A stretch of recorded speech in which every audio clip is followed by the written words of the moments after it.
And hello, everybody. Welcome to Narrative Live on a Friday evening. Technically, this is the after show, but it seems like the news is quite dark these days, and maybe we should just stick to a newsier format tonight. However, we'll still have a little opportunity to lighten things up towards the end of the show. Hi, Eric. How are you? Eric Garland is with us, the intelligence analyst who's often with us. How are you, Eric? Good evening, Zev. Quite a news day. I don't know how much sleep you're getting. I'm not getting very much sleep because the news keeps changing every few minutes. Wars are like that. Yeah, there certainly are. There's a lot to talk about tonight. Coming up, I've got an interview with someone who's a 26-year-old woman who was in Kyiv, who'd escaped from Kyiv to the western part of Ukraine.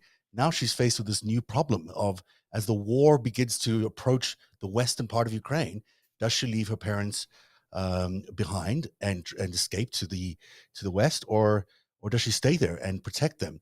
It's a really interesting interview. It tracks her entire experience from the start of the war until now, and it's quite an interesting ordeal that she and many others are having right now, as the war seems to be moving pretty much towards the west, and also towards Kyiv, where there is another attempt tonight, it looks like, to begin that siege of Kyiv, which we've been worrying about for so long here on Narrative.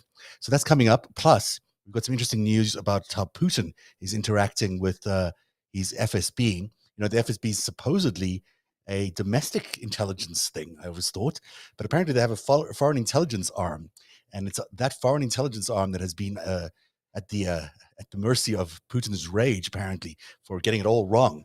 And we'll bring you details of that in just a few minutes as well.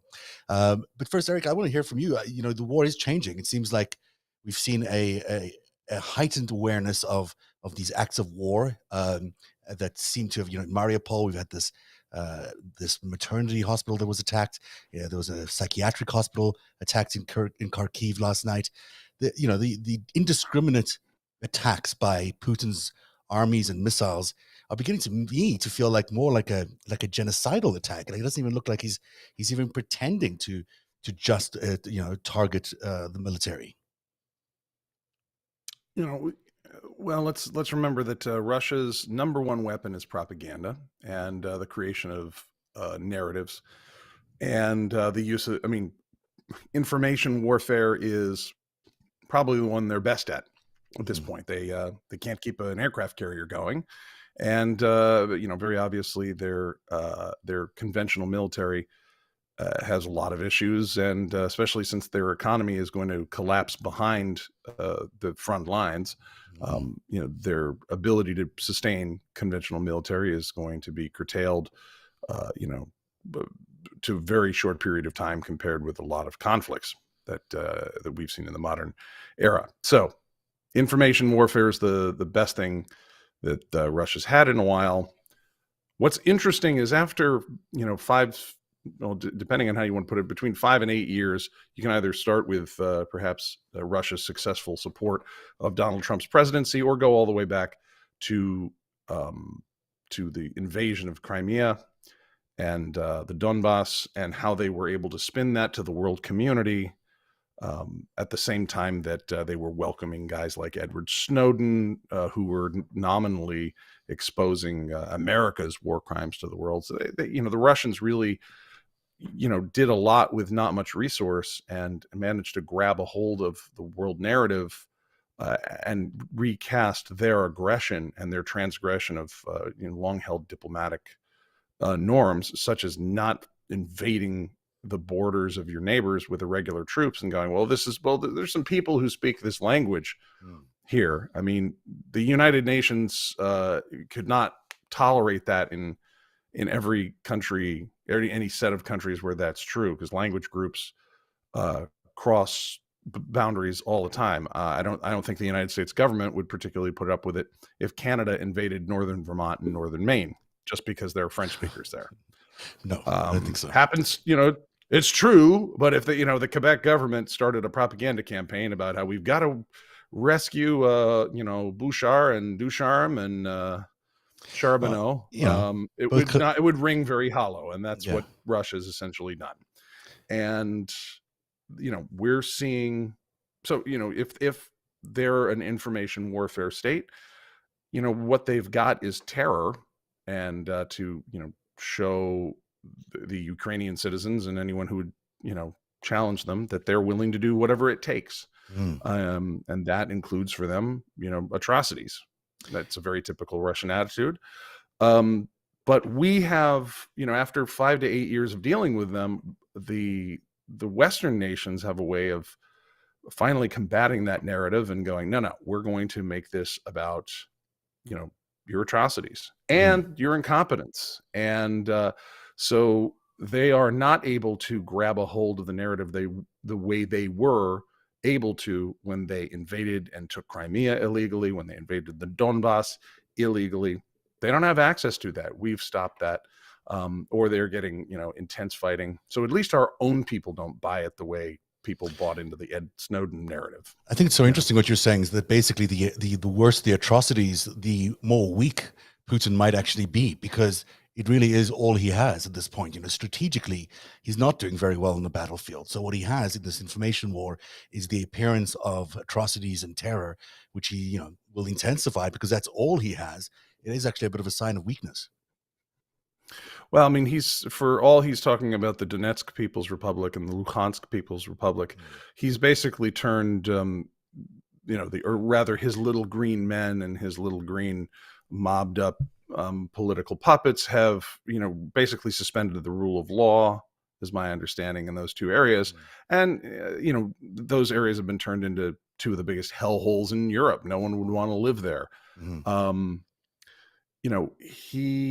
he doesn't, he doesn't have anything other than terror of, look, yeah. what he does in the Donbass region.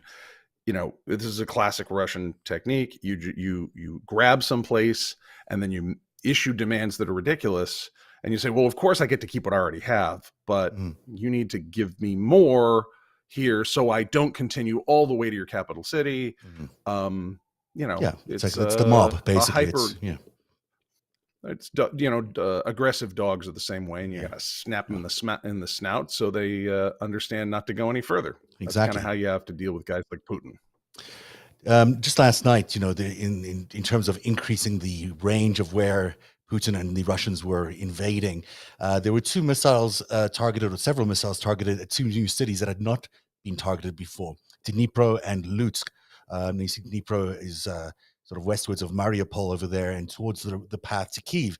This made a lot of people worried that perhaps this means that he's starting to broaden his attack outside of that eastern and southern part of Ukraine, which he had been targeting until now. It's unclear whether that's in fact turning out to be the case. Those missiles did land in Dnipro and they caused some damage, and in Lutsk as well. Lutsk are very worrying, of course, because it's just near Lviv, which is where a lot of the diplomats are, and a lot of the other, the escaped population from the east has gone to Lviv. So there's concern around there. But for all of those missile attacks, that did not seem to be anything more than that. I mean, it just seems like lone missiles being launched, from outside of the country, certainly targeting new cities, but the way they've been targeting cities, it's been sort of indiscriminate up until now. And then, there's been conversation all night long and all day about what's going on with the convoy around Kyiv. And it turns out that the convoy had begun to be broken apart. It seemed to have sections of it were peeling off from the main section. This is the convoy that had been stalled there outside of Kyiv since almost day one. And people had assumed it was not going anywhere, but now different sections of that have broken off. And just in the 30 or 40 minutes before we went on the air tonight, one of the journalists who I do really trust out of the Kyiv Independent newspaper, who many of you might follow him as well. It's certainly a good follow if you don't. I'll just get to the correct name while I try to find it here. He's been my source for accurate information up until now on almost everything. Ilya Ponomarenko is from the Kyiv Independent newspaper, and he posted what he said was a video of the convoy being ambushed along the way to wherever. All it says above it is the convoy being ambushed. And because it's him, and because I've trusted his feed all the way through this, and because he is probably with 1 million followers, one of the key people that many journalists and others are following in terms of what's happening in the war there. Under the headline of Russian convoy ambushed, he posted this video. Now, I say I've not been able to verify this video to myself, but I'm going to take his word for it because it is him. And I'm going to say that it's accompanied by some unusual music, which is kind of annoying. I wish they hadn't had the music on. But what you're seeing is a video that's compiled from the air, from drone, and from footage taken on the ground and compiled together in what Elias says is a convoy being ambushed. So it's been widely shared. Let's take a look at this briefly, and I will say again, the proviso that we're not able to independently confirm this, but it's definitely worth taking a look at what might have happened to parts of that convoy today. It is disturbing, by the way, I should say.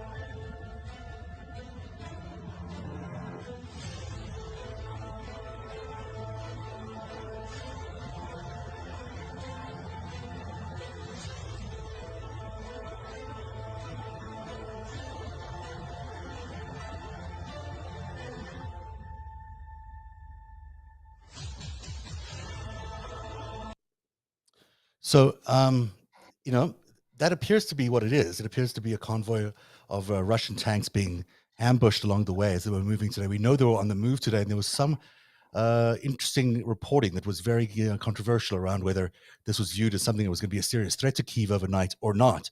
And maybe this is one of the reasons that Kyiv did not get so heavily hit yet so far tonight. Yeah, go ahead. Yeah, dude. I normally would judge these based on after action reports that have Yeah. a higher degree of 100%. detail, but those are probably not going to be available on Twitter. Mhm. But was there any identification as to where that was located, where that where that footage was taken from They do and from whom? provide coordinates. It's northeast of Kyiv, is what it says on the MO1. Other than that, I don't have much more. And it is difficult for me to say, other than the fact that this guy's reporting has been spot on and accurate all the way throughout. And he's certainly the leading online voice of this. I don't have any other details, so I am waiting to find out more. And I think it's interesting. It's just it's worth keeping an eye on whether that is in fact a legitimate events that happened today. If it is, it'd be very dramatic. That if the Ukrainians were able to ambush parts of that convoy, and of course this was just posted a short while ago. We're still in the heat of this. So we might not know for a little bit of time here. Right. So, one of the things one of the reasons we've discussed on this program, the importance of air superiority, Mhm. that neither, and there's many, many reports of this, that neither country has complete air superiority. The thought is if Ukraine is playing with a greater number of modern, jet fighter aircraft, they can, repel both bombers and fighters and drones, and achieve. The hope is that they will achieve air superiority. When you have that, then you can drop bombs on anybody that's on the ground that's coming for you. And so, the footage we just saw, that Mm. seemed like a very typical pattern I've seen when people are trying to, drive in a straight line, and then somebody from above, perhaps in a drone or in a bomber aircraft or a fighter, my favorite being the A-10 tank killer, the A-10 Warthog, when they start shooting at you, you tend to look for other options very quickly, and they may not be, available to you.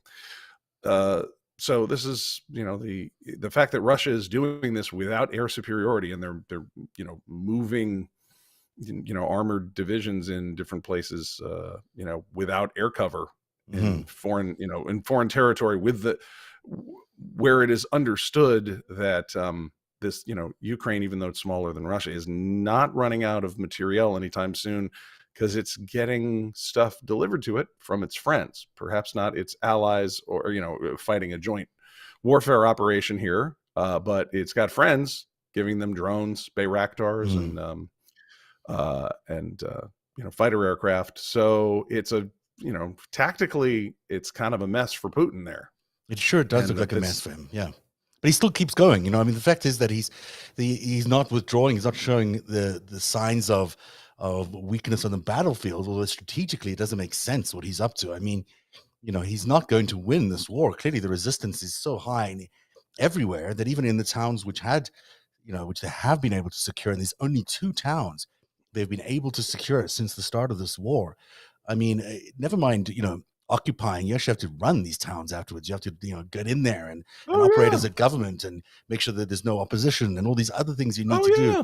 It's just not feasible for him to win. So his next goal is to just be as much of a terrorist as he possibly can, and we've seen it in horrific shots after horrific shots over the last few days. The Mariupol maternity ward that was bombed.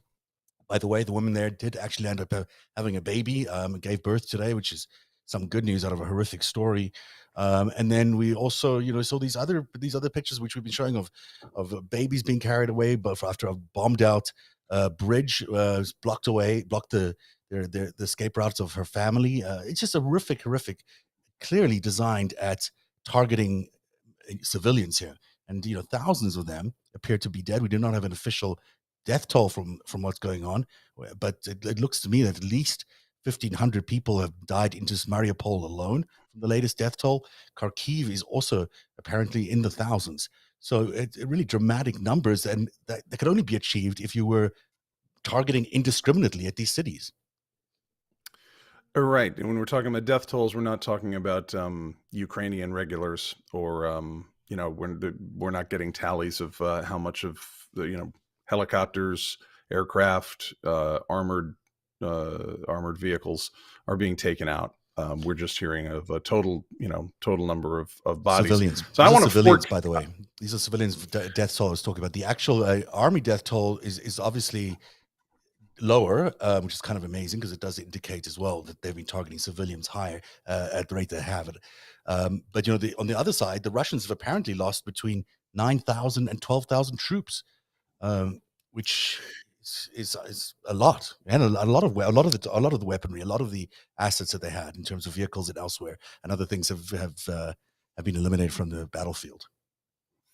Fog of war, it's going to be hard to pinpoint exactly where these numbers are, and that'll become more evident in time. What we can say now, and I'd like to forecast out a little bit, to jump off what you said, we're entering into the third week here, and they haven't really got any of this country under control. They haven't got its capital. Compare that with the United States invading Iraq in 2003. Now, there was a great hay made from opponents to that action, as well as America's enemies spreading propaganda about how, Iraq was this enormous mess up for the United States. And certainly the extremely long period of time we were trying to hold that territory, where we had very little strategic planning around it in the early days, particular. People look at that and go, well, see, the United States didn't do this very well. But let's look at the early days where we amassed our armed forces, and we went to take over Saddam Hussein's regime. He was gone in a few days now, wasn't he? Yeah, he was. He left town very quickly. I mean, he was found a little later, but he left town. There was no town left. Yeah. Baghdad was still there, but we're pros at this stuff. We put warheads on foreheads. We figure out exactly what, where your, military capabilities are, and then we make them not there anymore. We break people's stuff. and we do it in a very efficient way. The Russians have had experience in this. I mean, they've done this before. They've done it in Grozny. They've done it in Aleppo. They should know their way towards, a quick capture of a territory. However, they did not factor in the Ukrainian resistance. I mean, clearly, this was something that they were either unaware of or misled or whatever. But that was, the point of extreme weakness, I think, on behalf of the Russians, and it may be something that they've begun to realize. There's a big difference between taking out anti-aircraft guns so that you can maintain air superiority and taking out daycares and hospitals. Yeah. They both can create a body count, but they don't achieve your goals. And so Putin hasn't been able to get a country that it knows extremely well, that used to be part of its empire, that is laced with its sympathizers, particularly like the Russian mob type oligarchs that run a lot of the country. It's got its intelligence officers interlaced throughout the place.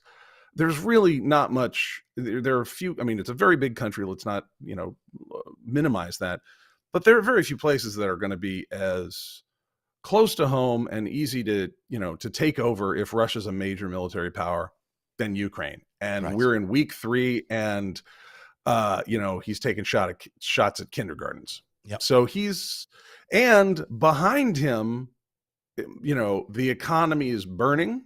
The law firms, the banks, the corporations started pulling out in the last 48 hours. The United Kingdom has finally sanctioned Roman Abramovich and Deripaska at long last. I mean, they've taken out the owner of Chelsea Football Club. I just saw Vexelberg was just targeted by the U.S. Treasury, announced in just the last half hour, a new round of sanctions targeting Viktor Vexelberg and 3 family members of President Vladimir Putin's spokesperson, Dmitry Peskov. That's Vexelberg's a big deal. Vexelberg is about as big a deal as you can get in oligarch land. Vexelberg laundered money into Trump's inauguration in 2017. Yes, he did. Vexelberg met with Michael Cohen for $1 million contract through Columbus Nova, and he invested in 2016 into Gawker, oddly enough. And that is an interesting thing. I often wondered, tell you what, some of the former Gawker outlets didn't like me at all for 2 or 3 years there. Oh yeah, you weren't liked by Gawker? Well, Gawker's the subsequent zillion webzines they have. I think they had somewhere between 100 and 200 different hit pieces. Though I have to say, they gave me one of the better blurbs out there. They called me a super spy. So I know they meant it as snarky, but I'm going to keep that. Do we have a super spy as a guest at our show tonight? Wow, that's described by Gawker. I feel very special to have a super spy Eric Garland there. Look at from your sleuthing. They're the only ones they're the only ones who call me that, though. Fellow of the Council of Competitive Intelligence Fellows, perhaps, but not a super spy. But there's a first time for everything. Is that your big lair there that you have all the you're able to monitor the entire world from your space over there? It looks pretty high tech there, along with your. Before you get the coveted Gizmodo Super Spy Award, they make sure that you have a radar big enough for. I hope you have a big radar.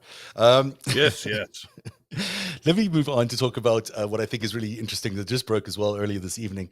This comes out of what Putin's apparently doing in his rage, because it does appear to be rage. Again, there are a few people I trust online anymore, but in terms of a source around what's happening with the FSB, Andrei Soldatov is one of the people you go to check out what's happening in the FSB. So when he says things, I am interested in what he has to say. And tonight he has this little gem of a post and an article that's accompanying it that says, Putin appears to be truly unhappy with the FSB in Ukraine. He attacked the 5-service SOIMS, I'm not even sure what that is, but the FSB's foreign intelligence branch. Sergei Beseda, the head of the service, and his deputy Boluk, I'm sure I'm not saying those names correctly, head of the DUI, placed under house arrest, according to my sources inside. So Andre is very plugged in.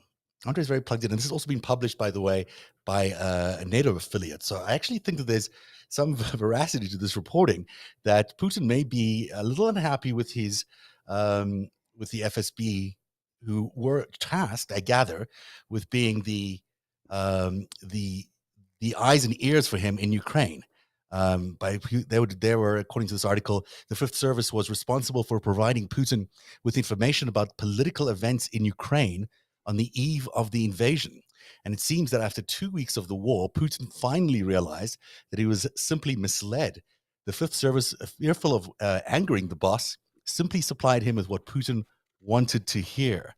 And, just to make sure that you know that I'm not making this up. This is one article that was written by the guy, but there's also a follow-up now, which was published, as I said, by a NATO affiliate under the headline, Putin's placed the spies under house arrest, which is pretty legitimate looking in terms of the sourcing of who they are, because they're tied to NATO. Let me, before you jump in there, let me say a couple of other things. Our sources report that General Becerra and his deputy have been placed under house arrest. Among the reasons are the misuse of funds allocated for operations, as well as poor intelligence operations, you think. And indeed, the intelligence of Putin's career intelligence officer, as it turns out, was put out of hand very badly. So that is interesting stuff. If I have reason to believe this is accurate, and if he's going after his intelligence people for providing bad intelligence ahead of an invasion, oi, as they say. Well, first of all, they were just telling Putin what he wants to hear. That's a classic complaint from Russian intelligence versus the old Soviet Politburos. Really, it's every intelligence analyst and the decision makers they serve at some level, but it's very classic with with Russia, where, I mean, frankly, they have the best intelligence services in the business. They innovate. Look, if it were American basketball in the collegiate level, they're Duke and or North Carolina State. We're maybe Michigan State. We compete, but they have the most famous program and the most talent on most days, and especially throughout the years where it could be quite bad for your health to tell the bosses what they didn't want to hear. The intelligence services started shaping their intelligence products for their own health, and that's a cultural problem. If you have, and this is for a criticism of high level leaders all over the place, but if you have good intel people and you don't listen to them, then that's on you. Frankly, Russia would be a lot more successful as an empire. I'm glad they do this, because they would be a lot more successful as their evil stuff if they did listen to their top level intel people, who are usually the best in the world. Of course, this would make a big difference. This doesn't surprise me. It would make a big difference in the fact that no one actually knew they were going to war. I mean, if you look at what the troops who were on the ground, at least saying, and the commanders on the ground, they thought they were just doing exercises. They weren't even thinking they were going to war. Imagine if the FSB was under the same illusions, and then they thought, well, if he wants to report about what's going on in Ukraine, sure, I'll give him what he wants. Here you go, Mr. Putin. Here's what you expect from us, because we want to keep our lives. Meanwhile, Putin lands up using it for an actual invasion, and lo and behold, it's wrong. Now, this is getting very ironic. If we go back to the Iraq War in 2003, there were a lot of people who threw shade at the United States intelligence community, which really peeved a lot of the USIC, because it's like, no, we did not tell you to go ahead and just invade Iraq like that. I remember I lived in Washington. I was an intelligence analyst at the time, and everyone was like, we're doing what? It's kind of ironic that 20 years later, this is where Putin seems to have been, where it seems like the boss made this political decision. Because look, he's, we're over in the United States, we're creeping towards prosecuting his favorite American presidential asset. The world is aware of what they've been up to for, in terms of their dirty mob economics and their election interference. And he faces a lot of pressure there, one way or the other. And, this war could have been his way of getting his own people to rally around the flag. And maybe he just told his spies, all right, well, get me a good plan here and let's go. It's so interesting. That doesn't make a good, just because you have a plan doesn't mean it's a feasible plan or a good one or anything. So, but you make a good point. I mean, basically, what he's stuck with is what the United States was stuck with in Iraq and Afghanistan. These were very difficult situations for him to find a way out, and just the same way as the United States was, lured into those wars and found it hard to get out for 20 years. Putin is facing that kind of quagmire now in Ukraine, and worse even, because he doesn't seem to have to be able to survive this because of the sanctions, as you point out. No one was doing that to us. I call this the new hype. Yeah, go ahead. People were cranky with us. I remember I went to Paris for work in like 2002, And I never got hassled if people thought I was American. My speech is such that people don't think I'm American, but I look like a linebacker. I'm 6'1", and so they just assume. And so, but I had some guy like behind me in line going, "Hey, New York, New York," and I was like, I'm not from there, but this was his non-English speaking way of indicating that he was very upset about our upcoming war in Iraq. He let me know, Mhm. and they had all the signs. So we had people. Our allies didn't. Remember, France didn't go with us on that wonderful adventure. Um, so we faced some heat, but people didn't get rid of our currency. They didn't. They No, didn't shut down the Federal Reserve. they weren't like shutting you out from any Our trade. You weren't given non-favored. The taking your no your famous favored trade agreement with the G7 wasn't taken away. No, none of that happened. So Yeah, it would have had to be like we decide to invade Iraq. We go in. It's been 2 days. They freeze Steve Jobs' bank accounts. yeah, They freeze Bill Gates's bank accounts. Jeff Bezos. Exxon Mobil's cut off. Everyone's cut off. Yeah, And General Electric, boop, we seize all your assets abroad. And then we don't, take the country for a while. No, we had Saddam Hussein out of there in what, 6, 7, 8 days. I think so. We knew You what know, to do. you know Our the armed the forces are no joke. the Russians are very fond of promoting their hybrid warfare, of saying, "Hey, look at us, we can do all this other stuff, the cyber stuff, and you military stuff." Well, apparently Biden has found a way to do a different kind of hybrid warfare, which includes complete economic shutdown, alongside a military invasion. So maybe the Biden doctrine beats the Gerasimov doctrine out a little bit in scale. Methinks it might. I think it might along the way. We'll see what happens. And I wonder how Beijing is looking at this, because they're big fans. If you go all the way back to Sun Tzu, Mhm. the wise general wins first and then shows up. Yeah. And if you can win a war without firing a shot, even better on the Chinese war doctrine scale. That's been Yeah. around 2,000 years. I wonder if Beijing's looking at the Biden administration going, "Well played, guys, but we're kind of nervous now Well, I because think they were it's planning to do gone." something in Taiwan that does not look likely now. I mean, it looks like this thing, if it continues to go, is going to hamper their window of opportunity there. It seems that Xi was hoping to do a little thing about in Taiwan ahead of his reinstatement. I guess his third term. I don't know what he's going to land up being. But I don't know if that's going to happen. Who knows if that's going to happen? North Korea was firing some crazy missile last night or the night before. No, Was don't they always? I think they always do, but I think that there is instability in the Asian Peninsula too, and it looked like to me like they were doing this choreography. This choreography? No. They were doing this thing in coordination with each other. That Putin was going to go first, and then there was, that China might have had an opportunity to do something. I don't see how China gets to do anything in this category right now. They can't even be associating with Putin. Never mind. There's a lot of pressure for them to break up their. I don't think it'll happen, but their alliance with Putin is under a lot of pressure. TikTok just said we can no longer do business in Russia. Mhm. TikTok, which is scraping everybody's phones of all their data, and they've lost TikTok. Yeah. So I mean, also the United States, Jen Psaki, who's the best feed in the world, telling China yesterday that any attempts by China to help Russia out of its sanctions, it will be viewed very mhm, negatively by America and will be seen as they'll take mhm. some action there too. So I am really interested in where China lands in this, because clearly they are faced in a very difficult position by Putin. They have to be seen to be opposing this, because how could they be legitimate world leaders if they are supporting him, and yet they continue to support him? It's going to start looking very bad for the Chinese, which I think, if that was a Mhm. move designed by the Biden administration, even more props to them.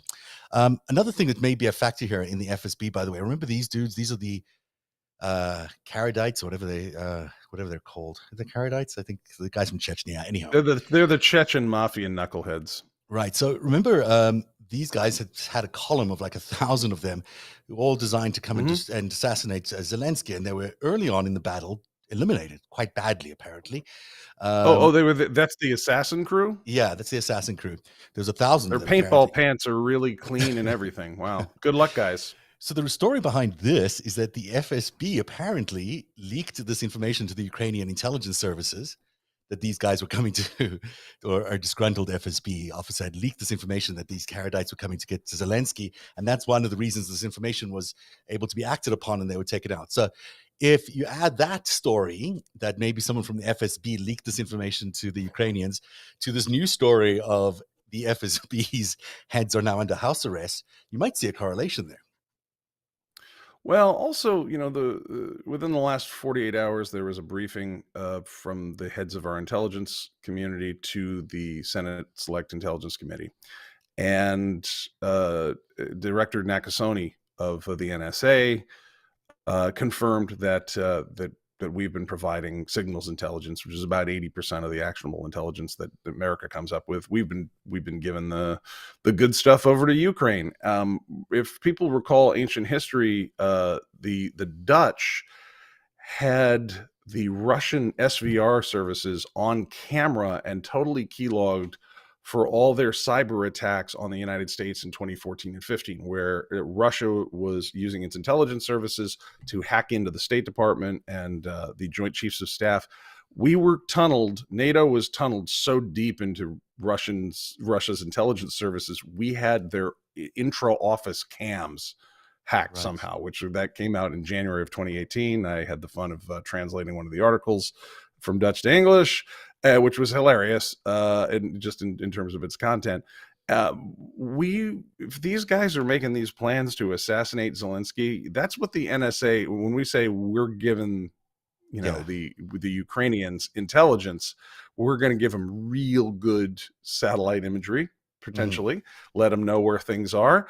But, the real good stuff, and that's something I believe it's unclassified, that we've figured out how to link up the National Geospatial Intelligence Agencies, GeoInt, and signals intelligence. So basically we can tell you kind of what's going on, where it's going on, more or less. So if they're trying to kill, if they're going to come and kill Zelensky, and they're going to be using, I don't know, telecommunications of some sort, there are a number of people that could bust them that. Now, if it's the FSB that decided to screw over the Kadyrov regiment there, then that's hilarious on another level. So where is it said that the Russian intel services kind of went traitor on this one? Is that what's up? The original story, there's a few stories that came out. This particular element of the story came out of Pravda, which everyone was surprised that it came out of Pravda, because this element of the story said that a disgruntled FSB officer had told the Ukrainians about the assassinate squads that had arrived. So, I'm just adding that note about the FSB to this note about, him putting his foreign FSB chiefs under house arrest, and I'm beginning to think, well, that looks like a little, if you're connecting dots, as we do occasionally here on the show, that's a hell of a connection. So they kind of got their own Ed Snowden, who's an insider in the intel world, who decided to go and tell. I mean, this is an unpopular war. I mean, it's particularly unpopular amongst Russians, who've now seen their entire world fall apart. I mean, it is not something that Russians are excited about.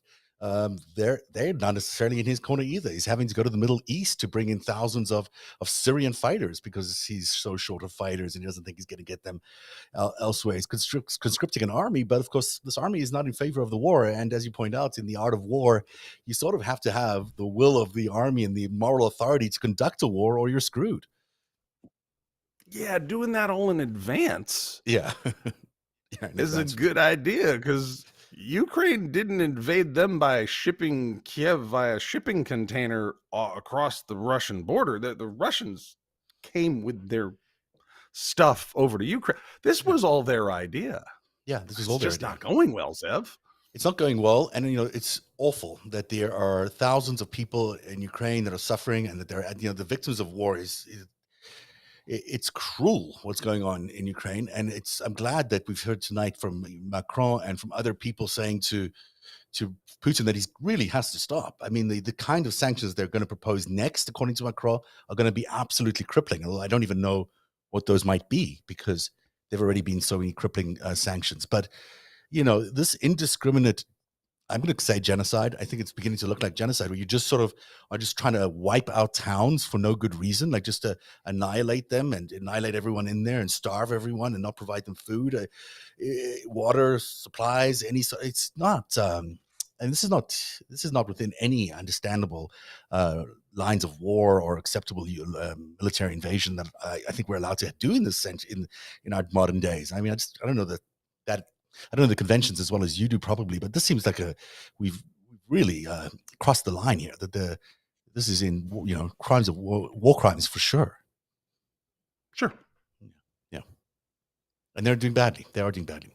Now it's 43 past the hour. I've got this interview that I'm going to run now with someone who is terrific, Lilia Slobodan, who did this interview with me a few days ago. This was maybe on Monday. So I apologize that it's taken me so long for it to get to our air, but it's worth your time. It's about 20 minutes, and I hope you'll enjoy every piece of this. And it's certainly interesting. It talks about how she's dealing with the choices she's got to make as someone who comes from Kyiv, who escaped to the western part of Ukraine, where she's now with her parents. But she is facing some tough choices about what to do next. But she also talks about the trauma of war and the decision making in leaving her home originally. And it's also a very poignant conversation about just how Ukraine and Zelensky are proving to be incredible warriors at this time. So I don't know if you want to stick around, Eric. If you want to, you're more than welcome to. If not, we can say goodnight, and I'll see you on a future episode. But if you can tell me during the interview, you can decide during the interview. So I won't put you on the spot there. But in the meantime, let me wrap this up here. Is there anything else you want to say about anything else we've discussed so far? By the way, is there anything to wrap up on terms of the intelligence news that we've had this evening? Still watching the radar. Yeah, still watching a giant radar. All right, so here's my interview with Lilia Slobodan. Again, it's 10 days. It's Monday, so this was on day 10 or day 11, as it was for Ukraine. So I apologize if some of the timing seems out of whack, but hope you enjoy this interview with Lilia. Joining us from Ukraine is Lilia Slobodian, who is a Ukrainian who's escaped Kyiv, but has now found herself in the western part of Ukraine with her parents. And Lilia, welcome to Narrative. It's good to have you with us. It seems incredible how much your life has changed in just 10 days. Yeah, well, it changed the moment it started. I would say for me, it changed even before that. So when there was a massive military buildup, there was a lot of talk that that there is a threat. It might happen. Putin might launch a full scale of war, and it might impact the whole territory, not only the eastern Ukraine, which already fought war for 8 years. So there was this, like, the anticipation of war is another kind of torture for me. I think it's really terrible because you live with realization that soon everything might change and you don't really know what to do. When we were watching the news in the days leading up, it was interesting because there were two messages being sent to us. There was the message being sent to us by the Americans that said, there's a big onslaught coming. There's a large military buildup that's going to attack potentially all of Ukraine. And the other news we were being told was from the government of Ukraine, the Zelensky office, that said basically, this is not going to happen. There's no ways that Ukraine is going to get invaded by Russia. What was it like for you? Which were you hearing both of those messages, and why do you think there was such dichotomy there between those two? I would actually correct the Ukrainian side. So I don't think Zelensky was saying this is not going to happen. What Zelensky was saying is that we have been living with this threat for years. There is a risk. It has always been like that. But talking about the risk all the time doesn't help. So this was his key message. And I can understand that, not only as a citizen who would like to hear good news, but also I understand how does it influence the investment market and the economy. People start like panicking, withdrawing cash, companies leave Ukraine, and it has a massive like economic toll. Without any military action on the ground, we already had a negative, and economic toll. So I do understand him, But I also think that maybe he did downplay the threat in a way that was not necessarily helpful. So for me as a citizen, I would be much more, I don't know, comfortable if he would say, okay, we acknowledge this threat exists, but we are taking this and this to be able to fight it back. Right. Or you could take those precautions that you might want to take personally in your life. Yes and no, in the sense that the only precautionary would be to leave the country, because as a civilian, how can you really help in the war? This is what I thought till the moment it started, but now I see that civilians are also really important in the defiance and in helping to win this war, because there are different fronts, not only the military one. But still, I don't know, it's a very like scary and unusual situation, because yes, it is true, we have war for 8 years in the east of Ukraine, but east of Ukraine is, I don't know, 50% of the territory, or it hasn't influenced everyone. So when it finally did happen, when there was the outbreak of the further attack into Ukraine, what were you doing at the time? When did you first find out that this thing was really happening? So I work in international organization, and 10 days before February 24th, we got the news that all expats have to evacuate urgently. So it was after Biden's statement that there was a concrete date when the invasion will happen, and that it will happen also, that it will also involve Kyiv. Yeah, all the expats were evacuated, and the local staff was kindly invited to leave Kyiv. I was in a privileged position because I come from west of Ukraine, so I have family here, and I had a place to go. I will never forget the moment when you leave your house and you have this idea on the back of your mind that this might be the last time you are here. And it changes your perspective of traveling and moving completely. Like it's not just a ride home you take. It's completely different meaning and context. For me, that was probably, it wasn't the hardest what the first day of war, but that was the first hurtful, I would say, episode. When you're packing your apartment up, or you're packing a suitcase up, did you think about this might be the last time I'll see this apartment, or I might not be back to this part of Kyiv at some point?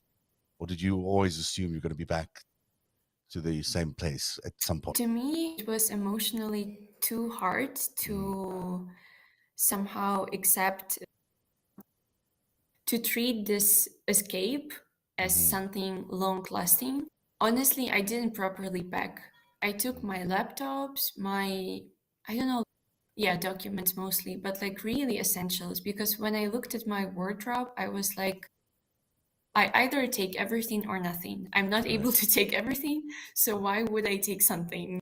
And I was kind of treating it, okay, this is a 2 weeks escape, nothing big. I will definitely come back. I mean, I was saying this to myself, but of course, I deep inside, I knew what is the reason why I'm leaving. So there is always the emotional toll, but you try to somehow work with it and to stay optimistic. Yeah. And now, how do you feel about things? Do you feel like you're going to go back to that apartment that you lived in Kyiv, and you'll be able to resume your life, even though it'll be obviously disrupted in many ways? But when this is over, when this war is over, do you think you'll be returning? I'm 100% confident I will return to Kyiv. I don't know whether my apartment will be there. Yeah, and I don't think I know that the city will look completely different to what I left, but I am 100% sure that Kyiv will be Ukrainian, and that I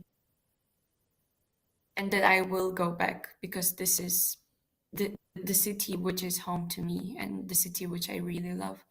The amount of apartment buildings that have been struck in Mariupol, it looks like a completely different city.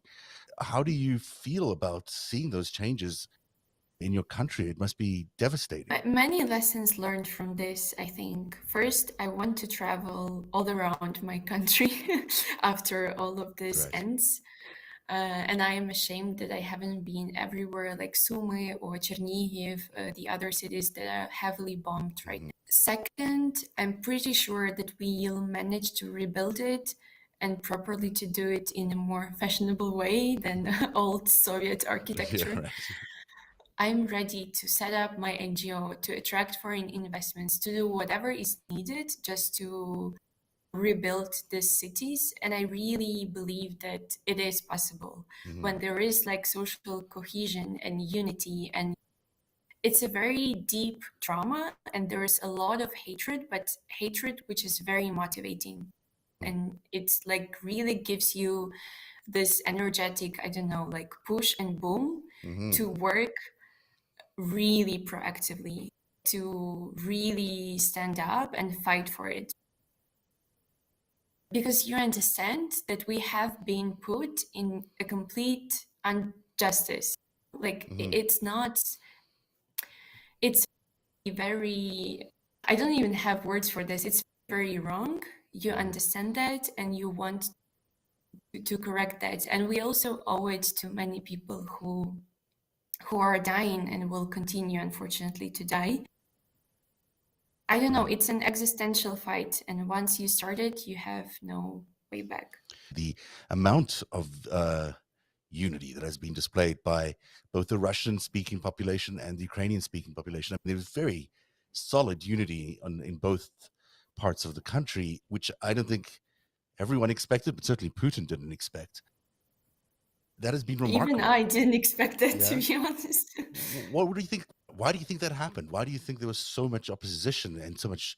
It seems even more so in some parts of eastern Ukraine, where they were so upset with Putin that they were really taking extraordinary measures to combat the Russian troops. Yeah, for me, it's also some kind of phenomena because I come from the west of the country. It always has been pro-Ukrainian, pro-European, so it's an easy case. I lived in Kiev for 10 years, so I perfectly know that being patriot in Ukraine is not about the language you speak. Right. It's like Ukrainian identity, like modern Ukrainian identity is very, I would say, political identity. So it's not about that much ethnicity or language or religion, but it is about the political stance you take.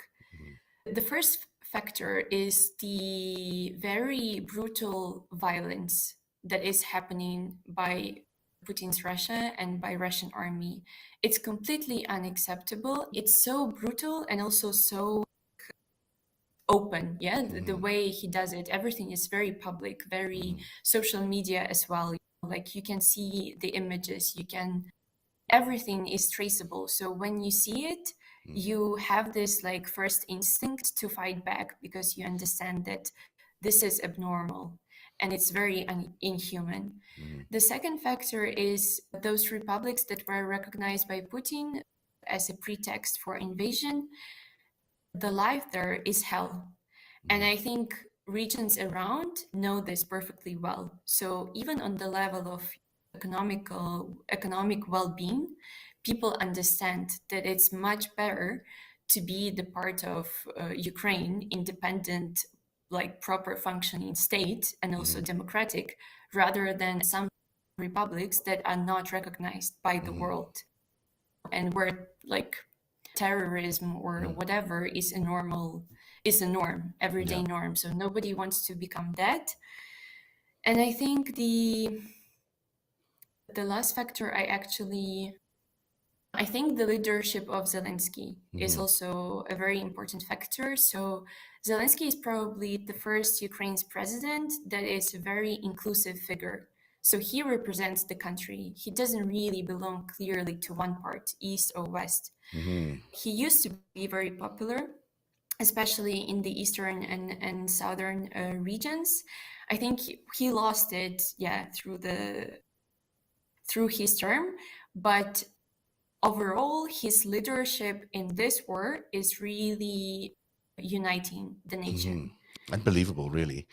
There were a lot of questions the last few months, maybe a couple of years even, about how firm he was going to be on corruption. I think he fired whatever the equivalent of the attorney general is there. And that was seen by many people as him not being very strong on corruption. He certainly has been an incredible leader. He's risen to the challenge in a way you can't imagine any other leaders in the world doing something like that. It's remarkable to think of a prime minister or president of any country to be able to take the actions he's taken and put himself in such jeopardy. It's remarkable. Really is an incredible testament of leadership there. I know. I am so proud of the fact that finally Ukraine has that kind of leadership and that it is seen and acknowledged by the world.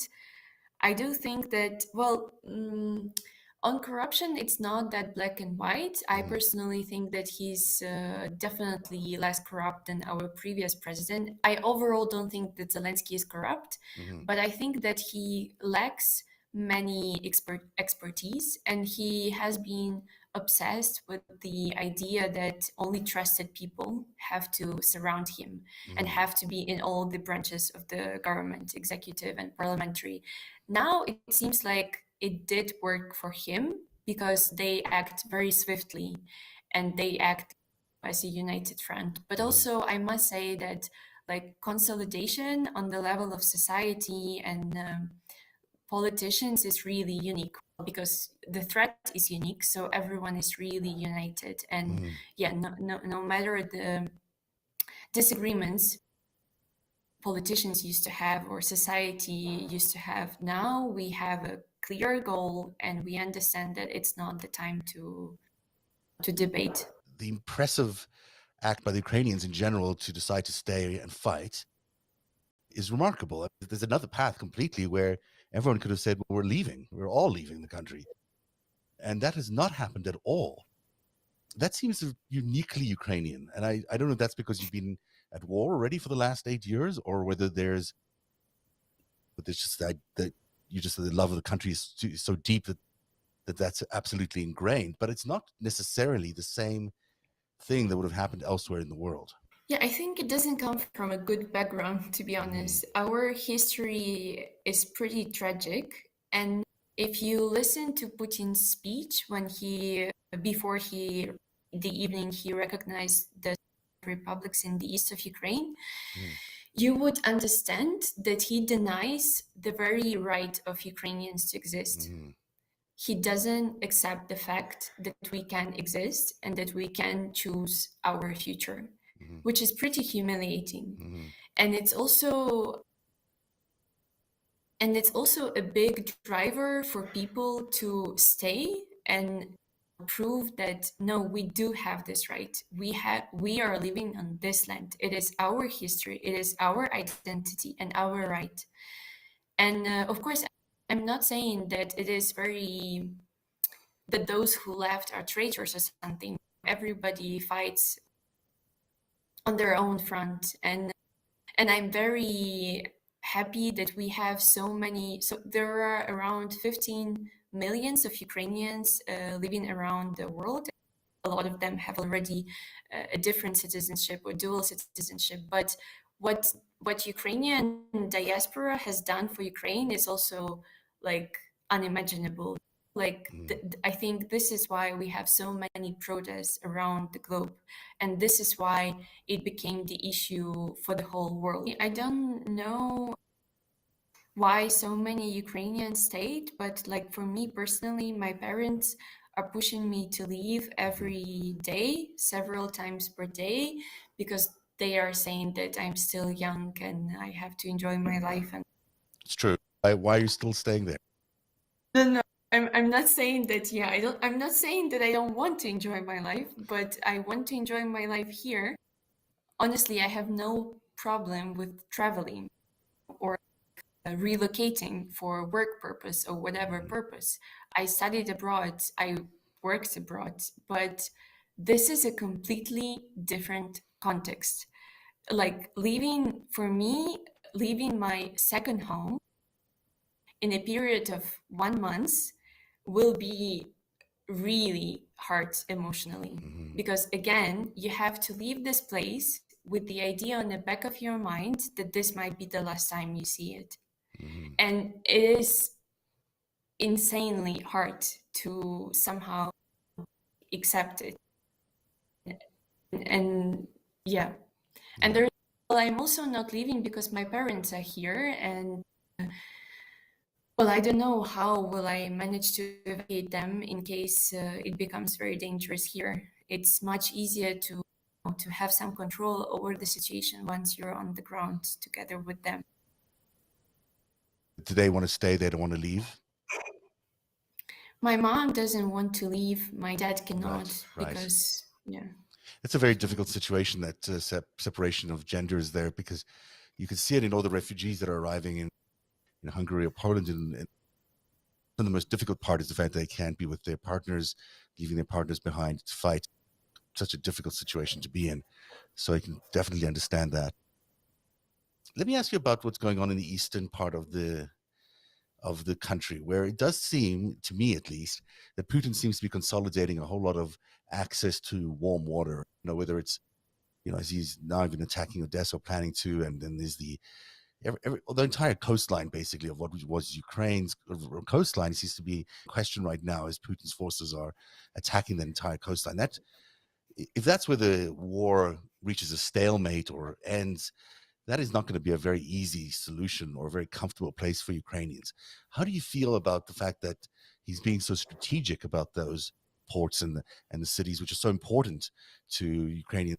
To me, actually, he's not been strategic, in a sense that I have been deeply surprised by how cruel, severe, and massive have been his attacks on Kharkiv. Yes. And it is really war crime. It hasn't been ruled so by the court, but what is there? I have some background in the international humanitarian law, and this is unimaginable. There's And definitely war crimes. This, the indiscriminate bombing is unbelievable, and the advance on all these cities and the way that they've advanced, and the sieges are just inhumane in every respect.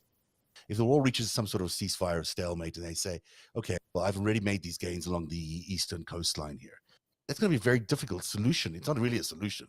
It'll be a stalemate. But if that's where it landing up, it's not going to be very easy for everybody, because it's like an expanded version of what you had before. Plus, no access to the water. Yes, but what I wanted to say is that what he's doing in these regions is the strongest vaccine for people to be anti-Putin and anti-Russia. That's why, for me, it's completely illogical and insane. I honestly don't get his strategy, but it's what he has done is just build a national idea over a week, which is very strong and united all across the country. He might believe that he's captured some of these territories and he can keep them. I just convinced that right now Ukrainian society and also leadership is not ready to accept any peace deal that will limit Ukraine's territory to something like smaller than it was when we started the war. What is moreover, I think that, not sure about the society, but I think that leadership wants the full Donetsk and Luhansk Oblast back, including republics. With Crimea, it's more complicated. I honestly cannot imagine the peace deal that will somehow agree to the terms of Kherson not being in Ukraine. So that would be a very long-term prospect. There's no giving up of any territory. We're looking at the Russians have some capacity until the sanctions really take them down. They have some capacity. How long are you willing to do this for? How long are you willing to live your life in this different way? And how long do you think Ukrainians are going to be willing to do this for? That's the question. I don't know. I hoped it to be over in 10 days, but it's already 12 and it doesn't look like it's gonna be over soon on the one hand. On the other hand, I'm still hopeful. I'm not ready to accept the fact that it can last for years. Time doesn't play for us. Time is not helping, definitely, because the more people die, the everyone becomes more demoralized, but also more angry. So yeah, this one is complicated, but of course, living in worry is no good. Mm-hmm. Well, what's it like going to, in your part of the country at least, what's it like going to the store? Do you still have to go through barricades or stuff like that to get to where you need to go to? Is it fairly easy to get what you need? It is fairly easy, but of course it is different. We have curfew, yeah, like armed people, that members of territorial defense around the town. They're just like patrolling streets. You can be stopped and asked to show your documents. Everyone turns off light after 7 p.m. So it becomes really dark. And then you are also like alerted. Like you hear the stories that something might lie on the ground and be a mine, or that this strangers might be deserters, or what's the English word? But basically those from the Russian army, but dressed as civilians. So you have to be cautious. And yeah, it's very unusual, I would say, because I have always felt myself safe both here and in Kiev. Now, honestly, in Kiev, I still have some like acquaintances who stayed there, but I wouldn't imagine myself there. For me, it sounds and looks very scary, like really It scary. does look scary in Kyiv, although it seems that they're maintaining a remarkable resistance. It seems so amazing everywhere in the country. Time is not he's not helping you, but time is also extending because of the Ukrainian resistance. It's remarkable how much success they've had. I think the world is learning a lot about Ukrainians in terms of a character, a dignity, and a community thinking and feeling that is unique. I think it doesn't necessarily exist everywhere in the world, and maybe it's because we've never all been through it. But it must give you a lot of pride. You make a good point that you haven't been through it. It's easy to, it's hard to imagine how would you react once you didn't go through that situation. I think I did not imagine how will we react and whether we will be as united as we are. So I think I agree that it is extraordinary, and I'm super proud of not only Ukrainians, but all Ukrainian citizens who live and fight there. And overall of people, even not here, like people around the world, how supportive they are,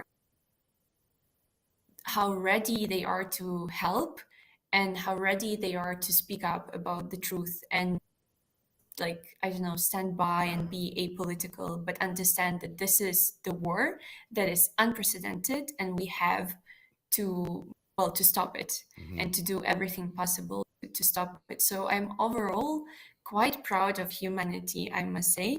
It is a chance for us to show who we are, and maybe I would be very happy if finally people would distinguish Ukraine from Russia and Ukrainians from Russians, because I think for too many years people did not occur, which is I do not blame, but still, like, in many cases it is offensive a bit once if you say that you are from Ukraine and you're like, oh, Russia, and you speak Russian, and I'm like, no, not really. And when Russia, okay, maybe not the whole Russia, but Putin's Russia denies your right to exist, this is pretty like triggering. So I am happy that this is opportunity for us and for the world to learn about Ukrainians and Ukraine. Talk to me a little bit about what you're seeing the world do for you. There's this conversation about the no-fly zone, or there's various names for it. There's these Polish jets that are being discussed. There's so much that keeps going around. Personally, do you feel like the no-fly zone is an important test of Western support for Ukraine? Do you understand that there's a point of view there that could trigger some sort of world war? From what I hear, the no-fly zone is a test for the West. In the eyes of Ukrainians, it is a test the West is failing, because I studied geopolitics, international relations, and that kind of stuff, I do understand the position of US and NATO. This is the tragedy of the situation, that you understand a lot, but you also understand that Ukrainians, because of their geographical location, have to die and go through all the suffering so that the rest of the world can live in peace.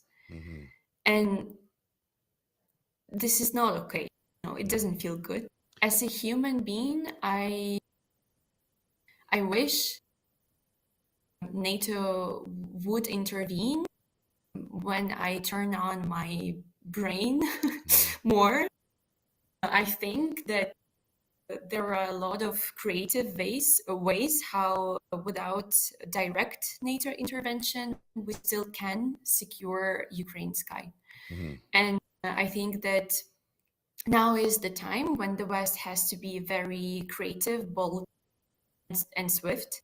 And I don't get the logic right now. I don't get that logic of let's not provoke, let's don't escalate because there is a threat of something bigger. Right. Honestly, I don't think it works for Putin. Like he imagines threats. You don't have to threaten him. He is already threatened. Right. So he needs to see a solid wall. Someone said to me, I was talking to a friend of mine in Kyiv, and he was saying that he needs a firm, solid wall to hit against. He needs something that he knows there's no more moving. And that means firm resolve by the West to do everything that they need to do to stop him. So that includes absolutely a no-fly zone or whatever else needs to happen. It just needs to happen. And he should be given no room to maneuver around that. It seems that's the right attitude with Putin. And honestly, I think he enjoys the fact that the West is scared of him. Like his logic is, I can show off with this nuclear button and I can, I don't know, show my muscles and show to them that I can do whatever atrocity one can imagine just because I can. And you? Yeah. I don't want to take up too much more of your time, but let me ask you a little bit about the one thing that has been resonating with me a lot is the long-term trauma that people are going through. I mean, it seems that most Ukrainians that I still see on TV still have that kind of look in their eyes where they're still in an acute state of trauma. They still are suffering a horrible act that's happening right now to them. That normally triggers sort of the fear, flight, or fight response in people, but it doesn't let you really process anything. It doesn't really let you understand what's going on or put it in perspective. That normally comes long after these traumatic events. And you look at the faces of these children in these refugee camps. It's the same kind of things. These are traumas that are going to last lifetimes. I think it's an untold part of this war is how damaging it's going to be to the mental psyches of so many people in Ukraine, also outside of Ukraine, but mostly in Ukraine. Can you talk a little bit about what it feels like mentally? Like, are you able to process any of that stuff? Are you able to process what's going on? You are right. It is an untold side of story. And I think it's going to hit us all after it ends. And the effect of it is really unknown. And all of us will definitely need some therapy. And the majority of us will definitely don't do it. I personally have been a participant of the Revolution of Dignity, and I was only 18 back in the days. So for me, that was the biggest trauma of my life. And I thought that this is gonna stay like that, but no, there is another trauma on the horizon, which is even bigger. Well, I don't know already, but I think the majority of Ukrainians right now are very mobilized. Me personally, I live with my parents and I understand that they cope with the stress and with the news worse than I do. So I understand that I have to support them. And because you understand this, you're collected, you try to stay optimistic, even though you read a lot, you process, you analyze, and you understand that the situation is very complex, but you still try to ensure some emotional support. And for that, you have to block whatever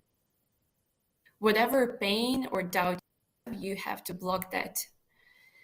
So I know that it's not healthy, but this is how you persevere. Yeah, I don't Yeah, really that's see exactly what many happens. options on the table. People with PTSD, that's what they describe. They describe needing to, at the moment, you're not able to go through this process of understanding what's going through. So you put up these protective walls, but then, sooner or later that needs to be addressed. And it's interesting to see how well you're coping with it. And I hope somebody's paying attention to the PTSD part of this. I want to thank you very much for your time today. Is there anything you want the West to know? I think that it is very important for Ukraine and everyone in Ukraine to feel that we are not alone and to feel that we are treated as equals, because for too many times Ukraine has been, the object of geopolitics and the ball within the geopolitical game between US and Russia or whoever else.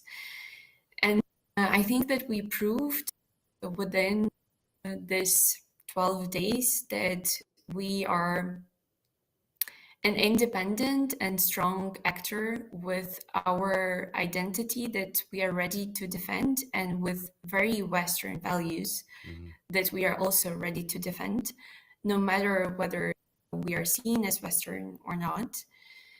And I would, love everyone in the West, I'm talking more about governments, to keep that in mind when the war is over, and to still to be able to treat Ukraine as equal.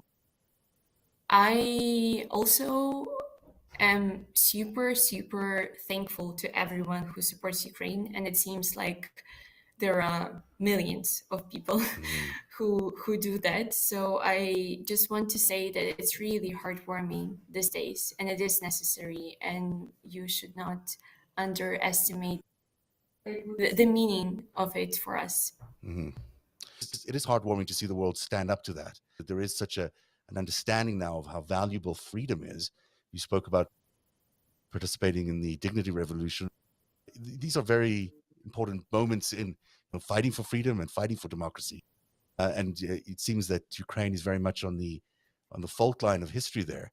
You're experiencing so much of it, and you're getting to be a first-hand witness to so much of it, that in some ways it's a remarkable gift that you've been given to be able to witness so much that is happening, even though I'm sure it's very difficult at these times to see it as that. I have many stories to tell to my children. That's true. Thank you very much for being here, Lilia Slobodian. I appreciate your time, and hopefully we'll be in touch with you again in the near future. Thank you. Bye-bye. Enjoy. Well, I just thought we'd let that run long, because how often do you get to hear the story, the full story of someone who's escaping this war firsthand, as she, is now still in the same position as she was a few days ago when we taped that, still outside of Kyiv, towards the west of the city, or the west of the country, staying with her parents. But as we noted earlier on, the war is coming closer and closer to Kyiv, and the war is coming closer and closer to the western part of the country, along the Polish border. So she, like many others, is now facing a second choice of a second escape from war, and a second escape from the onslaught of the Russian military, which continues to intensify its attacks across the country tonight. We haven't seen the intensity arrive in Kyiv. That may be a good indication that that's not going to happen tonight, but it could continue, of course, in the next few days, and likely will.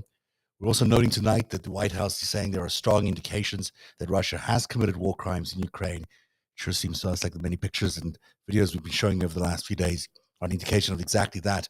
The United Nations, by the way, is also saying that it has evidence of cluster munitions that have been used, and we think that's in fact clear in some of the video and pictures we've been showing over the last few days.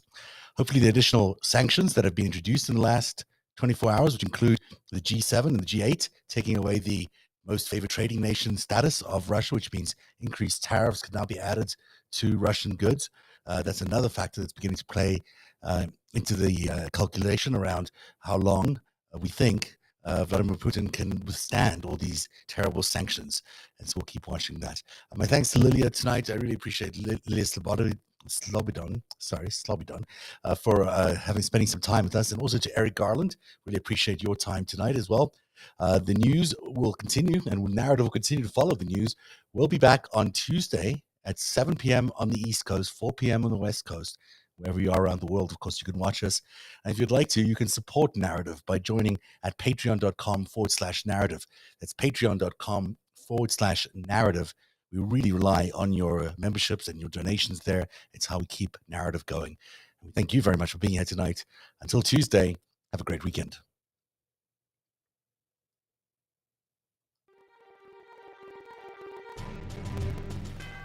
Narrative is made possible by viewers like you.